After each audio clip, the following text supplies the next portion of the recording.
Hey now, and how are you doing? Want to welcome you to the next episode of Peace, Love, and Bring a Bat. Today we're going to learn some breathing. We're going to learn some exercise. We're going to talk about yoga and more than it's just sitting on a mat. I got to tell you, I want to introduce my friend Alicia. How you doing today, Alicia? I'm doing very good. Thank you. How are you doing? I'm doing well. I can't complain today. Today's good. Amazing. So, I know we kind of found each other. It's a random social media, but it's a great thing. It's a great tool because I would have never heard about some of the things that you do, the yoga, the somatic breathing, and why that's important. So why don't you introduce yourself a little bit first, please? Okay, so yeah, my name is Alicia. I'm the founder of Intentions Yoga. I'm based out of Canada in a quaint little city right in the middle of the country called Saskatoon. We're a landlocked province in the prairies. Um, my My journey was one of spiritual awakening, which sort of happened slowly from about 2012 and then coalesced into a divorce, creating my soul led business. And of course, I had been on my own healing journey, finding yoga in about 2015. When I went to find more purpose, more passion, more meaning, it was like, okay, I know this practice changed my life. Mhm. So I want to actually be the conduit to help the yoga practice help other people. And yeah, so I really, really leaned into that and continued my journey. I recently left my 17-year corporate career to go all in on my business. And through intentions yoga, I like yoga classes are really nice. Like love that. I do community classes. I do a few classes, but I really like to use the practice in my one-on-one coaching programs, which is somatic coaching, getting people in touch with their bodies again. And when they're in good relationship with their bodies, then like really, really deep, massive healing can occur. So then I'm the facilitator that holds a space for people to do that work. All right. Well, I love that, and I love when you say hold this space. What does that mean to you? There's a lot of we use that. I've heard that uh, phrase before, and it, Hmm. it means something a little bit different for everybody. Yeah, like every this is going to be like maybe a weird example, but like when you go to the grocery store, like the grocery store is holding space for, I mean, for you to go and purchase your food. There's a certain set of rules, a certain set of expectations. You know nobody's going to really hold your hand, but you expect that like if you ask a cashier for help, they'll help you. Like there's these like unsaid rules of these spaces. Mhm. So then when you're holding space in not the grocery store, in a healing sense, you're holding this space for this certain set of rules to be applied where people can they are allowed to break down in tears. You make them completely comfortable doing that. They are allowed to go deeper. You set the tone for them to explore themselves, right?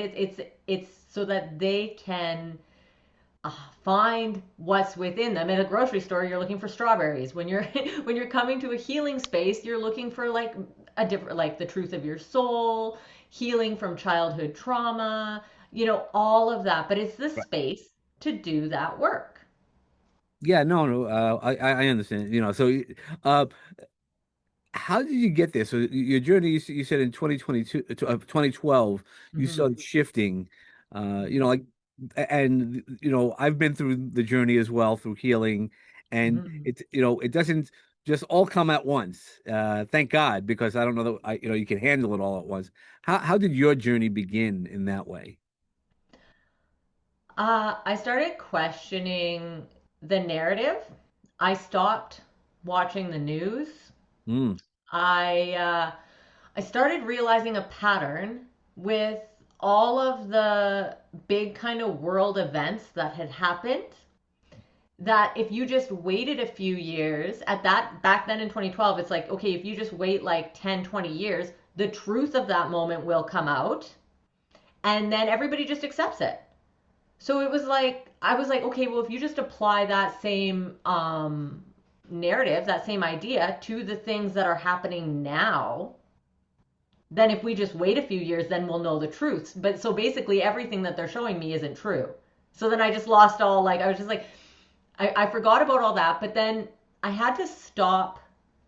That was like more like conspiracy journey. And, we're finding out that a lot of those conspiracies are coming, like, they're true. But it kind of, I lost interest in it because there was no end. It's like, yeah, so the mainstream media is lying to us. Things aren't as it seems. There maybe is some people that don't want the best for humanity, but so what? Like, what could I actually do about it? Right, and one of the things that we could do about that is really start learning how to take care of ourselves much more and become more efficient. And Yeah. because that's it. Once we go in, all the answers are really within ourselves. Hmm. Everything else outside is, can be a distraction depending on how you're looking at it. Yeah, like I think so in 2012 that started happening, but then it lost its focus, and then in 2015 that's when like the I started going to the gym. I Mm. started working out, and I found my way to yoga not through spirituality, but through going to the gym, and they had a yoga class at the gym. So I was like, okay, well, I'll go to your yoga class at the gym. And then it really then I just really, really loved it. So I started to do more yoga at home, right? 'Cause it's so easy. You just throw out your mat. There's tons on YouTube. And and then there was this one moment, this very pinnacle moment where I was like arguing with my ex-husband, and we're like arguing, and all of a sudden it's like I was no longer entangled in the argument with him. I knew Mm. where like my energy ended and his began, and I became like the witness to what was happening instead of all like lost in it. And it was like, oh, and it's at that moment I was like, it's the yoga. It's helping clear my mind and empower my energy so that I'm not getting entangled in his, distortion. Not saying that I was all like, perfect, but I was able to see what was mine and what was his. 100%. And that's when you can separate the two. You could be in any circumstance and be able to be an Mm-hmm. observer rather than a participant in so many arguments or and challenges in life going forward as well. Yeah. Yeah. Absolutely. So tell me about your life as an observer right now. How you got into yoga, how you got to practice yoga and the somatic breathing. Yeah. So after that moment, um, my relationship deteriorated, and luckily, right before COVID hit, we separated, and then it really turned into that inward journey, and I realized how much work I still had to do. Sure. So I've much been I there. had been just not paying attention to, right? And not having the time. Like it takes a whole lot of effort actually to do the work of healing. And when we have to go to work and pay the bills and do so much like outward expending our energy outwards, it's hard to bring it inwards, and it's hard to take that time to do that. And I think maybe COVID helped a little bit being at home. Like we worked from home for a bit and just kind of like rearranging that 9 to 5 structure Mm. help me break free a little bit. And then from there, in 2020, I took yoga teacher training, started my business, and then really in 2021 is when I started my business. And then through that, there's just been many, many different iterations and many different ways that I've helped people through the business. I did retreats for a bit. I have a YouTube channel, and but it's all me. It's all still me figuring out what I'm doing here. And I think you had asked witnessing. How is it to be a witness? And Mhm. you know, it's so great to have a calm nervous system that Mm. is capable of being a witness and not reacting to so many things that come at me. Yeah. Yeah, well, and that's good. Is also even when you're witnessing something that is coming at you, I'm sure you now, again, by being that witness versus a participant, Mhm. becomes your reactions become different. Yeah, and I think when you calm, like when your nervous system is calm inside, when you've done the work, if if you are still suffering inside, that suffering wants to find ways to come out and then wants to find ways to explore itself, right? That's why when they say like you got to love yourself first until you can love others, which is like it's not fair. You feel like it's not fair, but the truth is if you don't love yourself, that feeling is going to try to come out and play itself out with other people, right? Because it wants to get expressed, it wants to be understood. But if you're calm and clear inside, even if people are being jerks on the outside, like you got nothing that can match that. So you just kind of sit back and you can just watch and witness and not be triggered. And like I literally can feel things now. I feel say I get like an email that is like not necessarily positive information.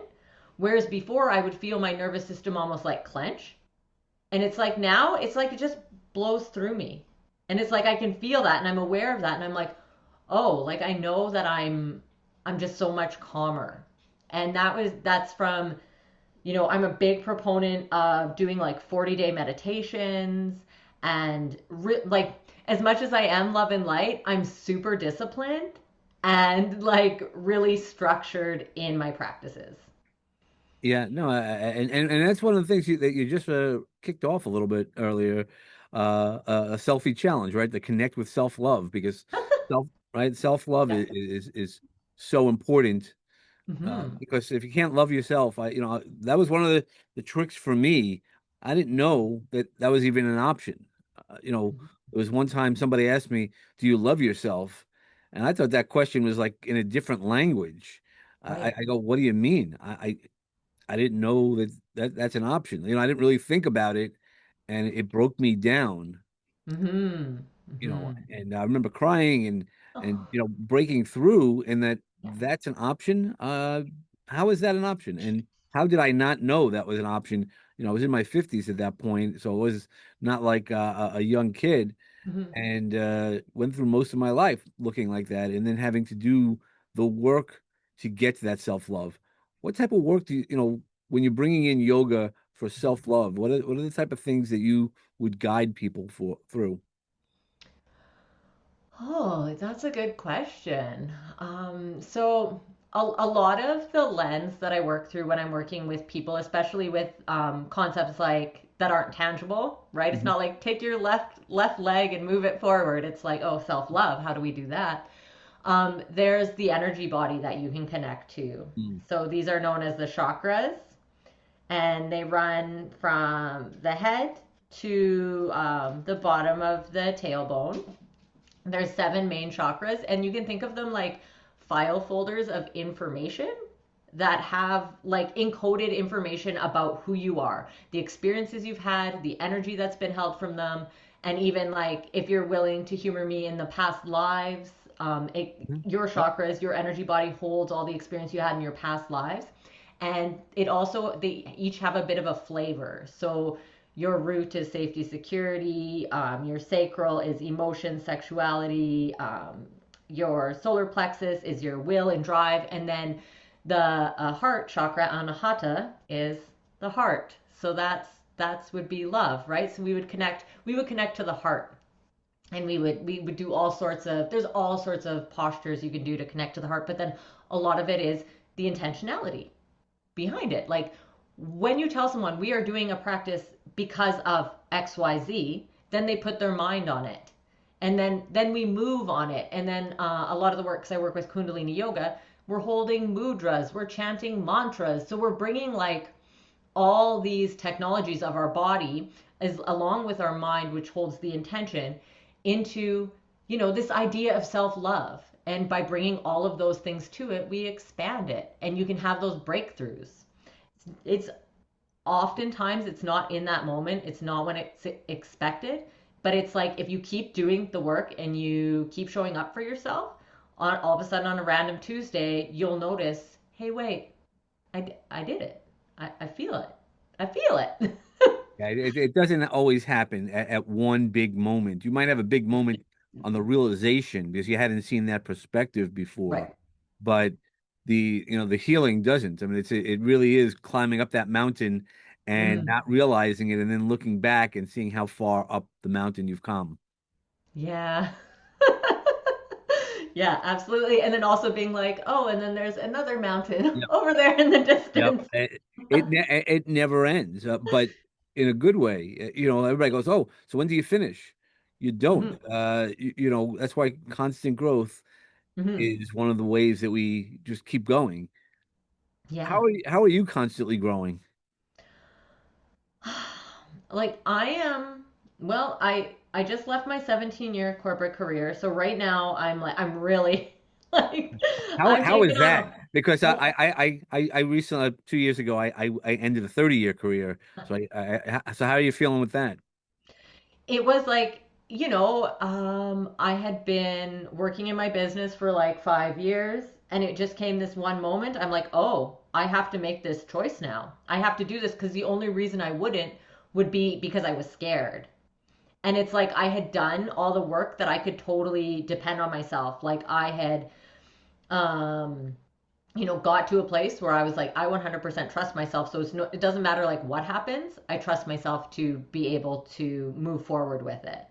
But yeah, so it was a moment, and I knew exactly when it happened, and luckily I can act quickly. I'm pretty decisive, so I just acted on it, and now it's the trusting the universe, trusting that I'm like, so like my mantra right now is I have everything I need to have now, and why would I ever not, right? And I will always. I always, and I'm just like, trying not to panic as I continue to grow my business. That I find the clients that like truly resonate with my work, and yeah, so it's just holding it out and waiting for more to fill in.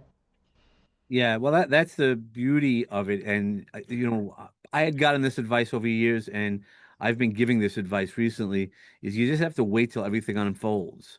Mm, While you do have to stay present, right? Ram Dass and all the others, be present, be mm, all the things, but it's also receive the information from the journey.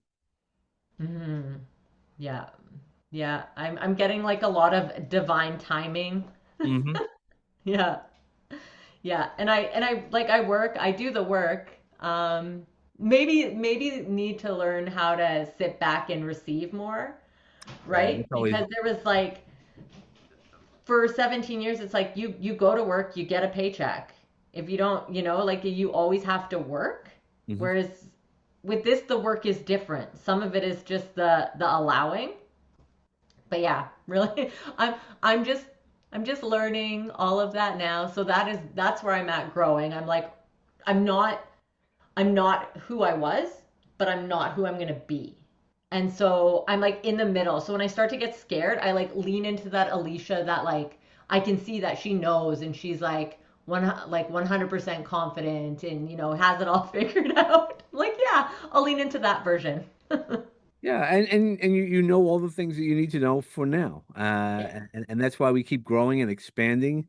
That's Hmm. why they call it growing. You don't just become right. Even the 100-year trees, they Mm. keep growing. They don't stop growing. They don't just okay, that's it. Because once you Hmm. stop growing, that leads you down a path that is not where we want to be.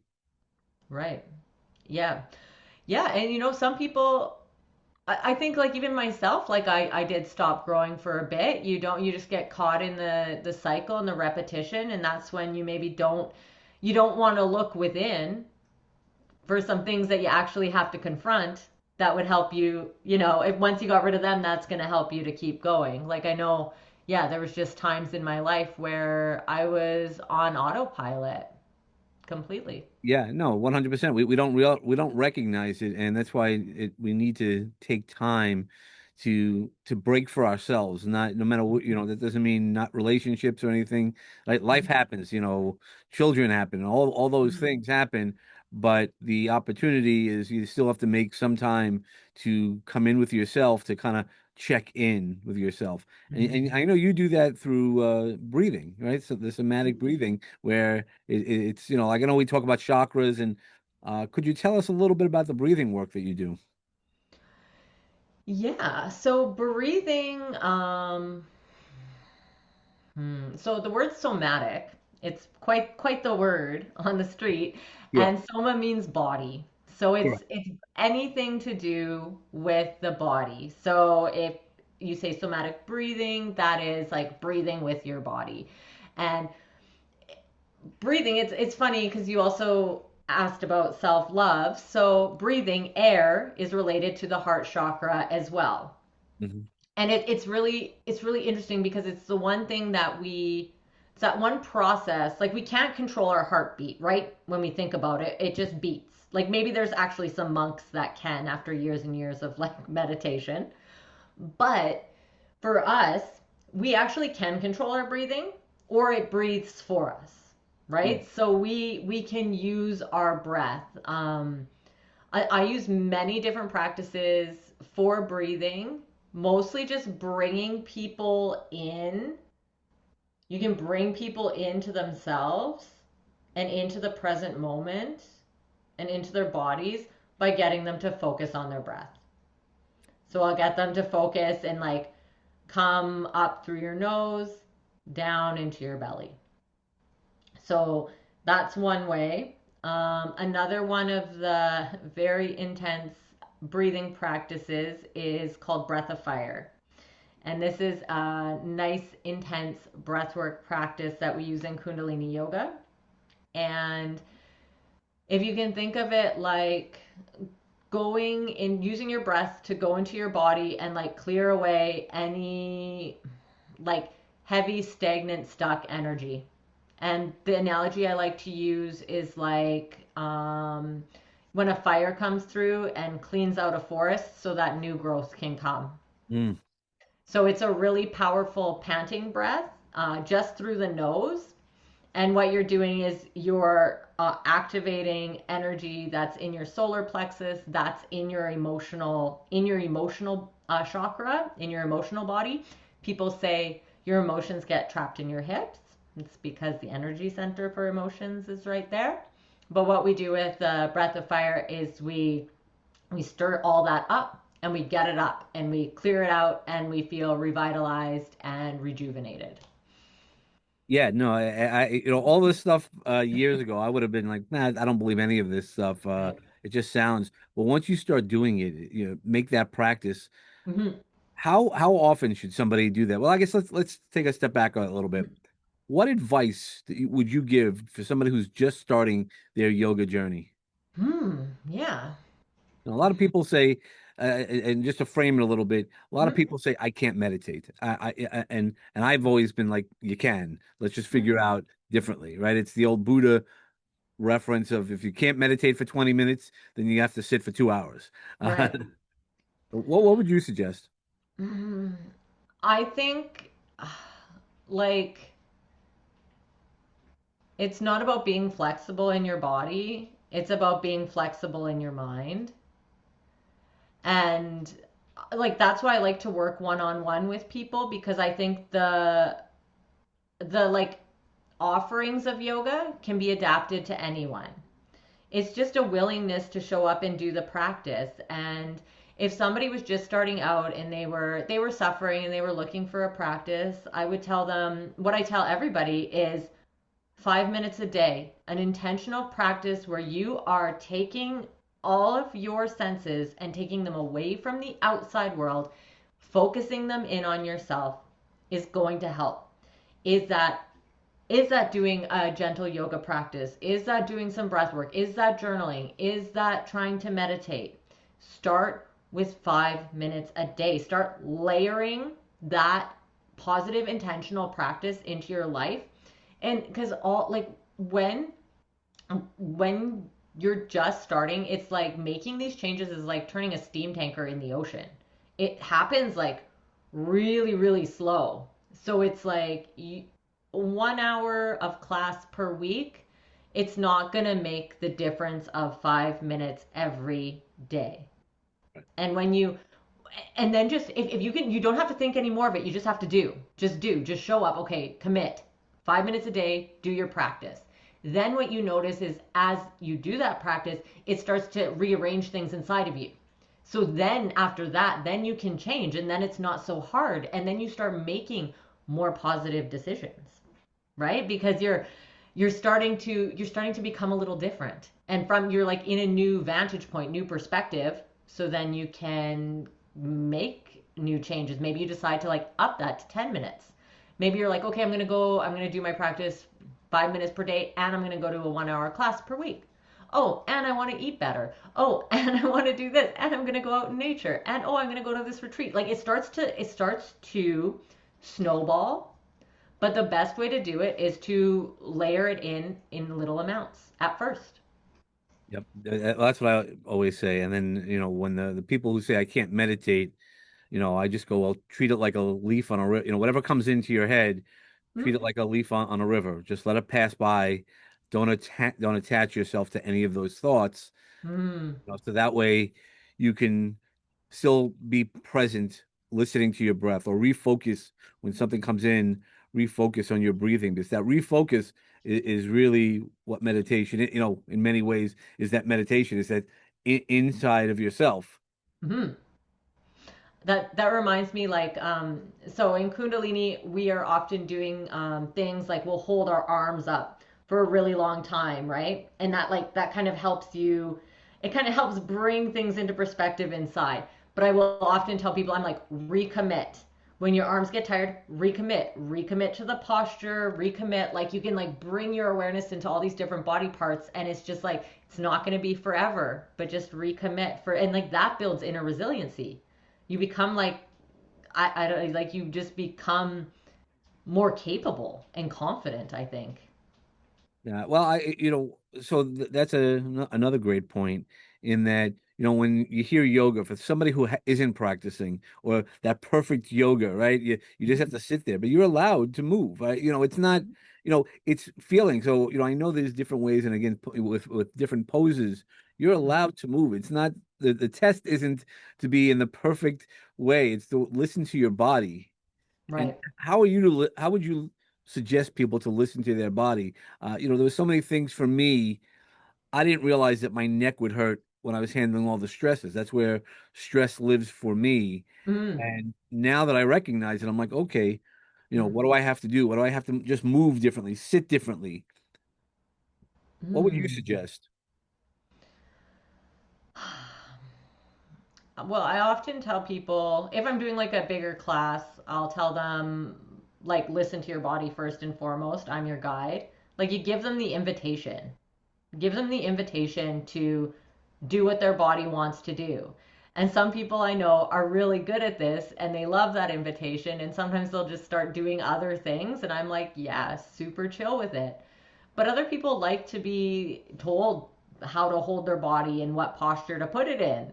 So it's like finding that happy medium with how that particular person is going to connect to their body and then, helping them get there.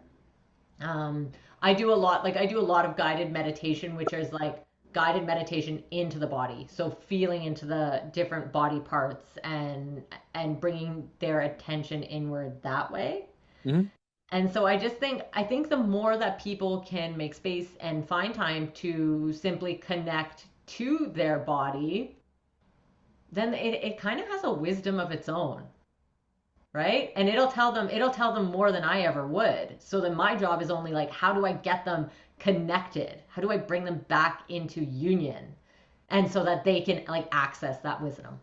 Yeah, no, that's exactly it. Like I said, when we started earlier, all the answers are within us, Hmm. and that's why we can't read. You and I can be doing the same thing, having the overall experience of yoga, sitting in whatever position, Hmm. but we're gonna have a different experience because of your background and the things that you're going through or need to work through versus the Yeah, things I might need to work with. absolutely. Absolutely. Now, how does music integrate with yoga? Because, there's like for me. there's times when I'm like I'm sitting here down here at my basement and it's a little loud and things like that. And I purposely it's a more rock music. I don't need I'm not I'm not attaching myself to the music, but I'm Mhm. attaching myself to the movements. What do you think about Mm. Yeah, like I love to put on music when I'm doing yoga. It's the whole experience of it. And music is emotional. I think it helps to bring that like emotional element in. And I think people have used all sorts of music. I did once try and make a playlist of early 90s music I used to listen that? to. That didn't go over so well. Okay. I did a collaboration with a fellow who is a trained classical Indian musician, and that paired really beautifully because they both kind of come from the same lineage. For the most part, though, like there seems to be this like genre of like spiritual hippie trippy yoga music that now has just covered my Spotify. So Yeah, so now that's like all I listen to, whether I'm doing yoga or like living my life. yeah, but I think some of that is depending on my mood because like for our moods, what you need at that moment. Mm, Like for me, it doesn't matter. It's the energy the music gives off. yeah. So there's a lot of times I'll also sit with Indian music. I'll sit with a lot of different various, Mm, nature sounds versus, I don't always use it, but there's sometimes to kind of get out that what I need to work through that day. I mhm, need something a little bit more louder. I don't want to sit in the quiet. Uh, right. but I also have that fine, again, that works for me. I don't want to be too loud. I don't want it to be, the screaming, things like that. I have to find it. And people go, so what is it exactly? I'm like, I don't know. It's what works for me. Mhm. Mhm. And that like that willingness to explore and do things that are maybe like not what somebody else would do, right? Give yourself the permission to just try it out. Yeah. No, that's exactly, how I felt it. Now, yoga has so many different qualities. What would be one of the things that you really love to love about yoga? I I would say like I love um how my body feels, but Hmm. I think that is a really nice side effect. I mostly really benefit in my life off the clarity and the calmness that it gives my mind. Mm. Because my I feel like my mind is kind of like the captain of the ship. And so if the captain is in good order and then everything else is, right? Because if your body looks good and is in good shape, but in your mind you're suffering, like Yeah. that's not good. Yeah, no, no, 100%. And that's where I was gonna go because I know yoga is very successful dealing with trauma. Yeah, And it really helps. If once you're able to calm yourself down, this is a lot of trauma is based on our nervous system, how we're on the hypervigilance. right. How do you integrate some healing with some trauma work? Yeah, so I have a coaching program called Somatic Yoga Coaching, and this blends somatic experiencing trauma relief therapy, which is a modality created by Dr. Peter Levine. And he realized how trauma holds in our body, and that sometimes telling the story it doesn't get rid of it. It still keeps going. It's like almost like being zapped by something, then you don't understand how to let it go, so it just keeps moving through your nervous system. Keeps moving, keeps moving, keeps moving. So the somatic experience helps the person to go into the body, find where that energy is holding, create capacity in the nervous system, and then by creating that capacity they're able to release a little bit of the charge, or just not be as reactive the next time something comes up that reminds them of that situation that they were in. So I do work really closely with people that are suffering from trauma in that way, and then we also in that session we would do some of the somatic experiencing work, some yoga and some mindfulness, and to just bring it all together. So their whole focus is on their body, and oftentimes people who are traumatized, they dissociate, so they leave their body completely. Yep. So there's no connection. So it's like the mindfulness, the guided meditation, and then the movement is bringing them back into, again, forming that relationship and forming that union. But it's just a bit of a more complicated task to do with somebody who has trauma than Sure. with somebody who doesn't, right? As somebody who's dissociated, not in connection with their body, getting them back in there is going to take you a couple more steps, and creating a space that feels more, even more safer for them, creating more like support. Yeah, it's that safe space creating, that's why going back to that holding space. That's how I define it, is creating that safe space to allow to happen whatever happens in that safe space.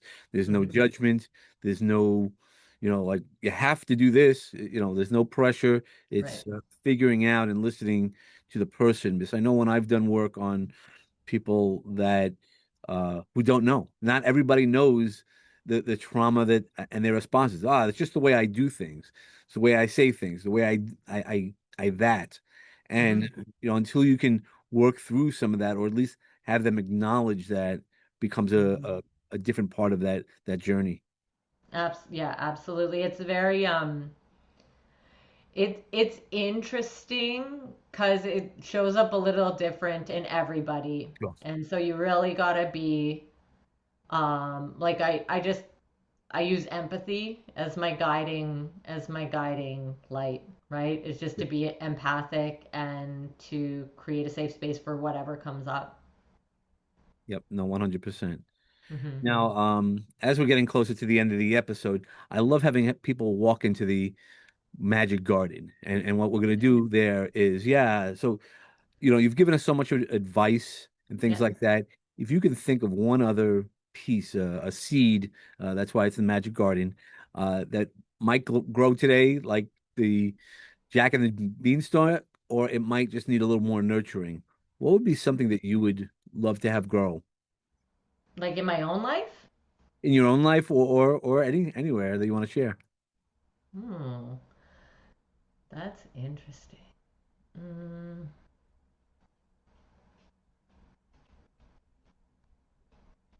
I think I I think we're ready as a humanity to really start considering like people's wellness, to put that like up there as something that's so important, right? Is when people are feeling good, everything else is better. We value things that don't necessarily, we know now that they don't bring us peace and happiness. So it's like I want that for us as a humanity, to start to change our values. It's like not gross domestic product, but like gross domestic wellness, happiness, like the stuff that really, really counts. Yeah, that's awesome. That's awesome. Thank you so much. Yeah. Uh, how can we find you? Where in the Yeah. world can we find you? Yeah, you can find me on Instagram at Intentions Yoga with Alicia. My website, www.intentions-yoga.ca. And I have a YouTube channel, Intentions Yoga. All right. Well, we definitely will follow that up. Thank you so much for your time, for the learning that you've given us, and the peace and love that you brought to us. Thank you so much for having me. It's been so wonderful. Thank you. And everybody else, as always, we're going to end you with the foundation of peace and love, whatever that means in your life. I want you to have a lot of that as a strong foundation. And when you bring it back, like Alicia said, bringing awesome thoughts and just keep within yourself. Thanks so much and have a great day.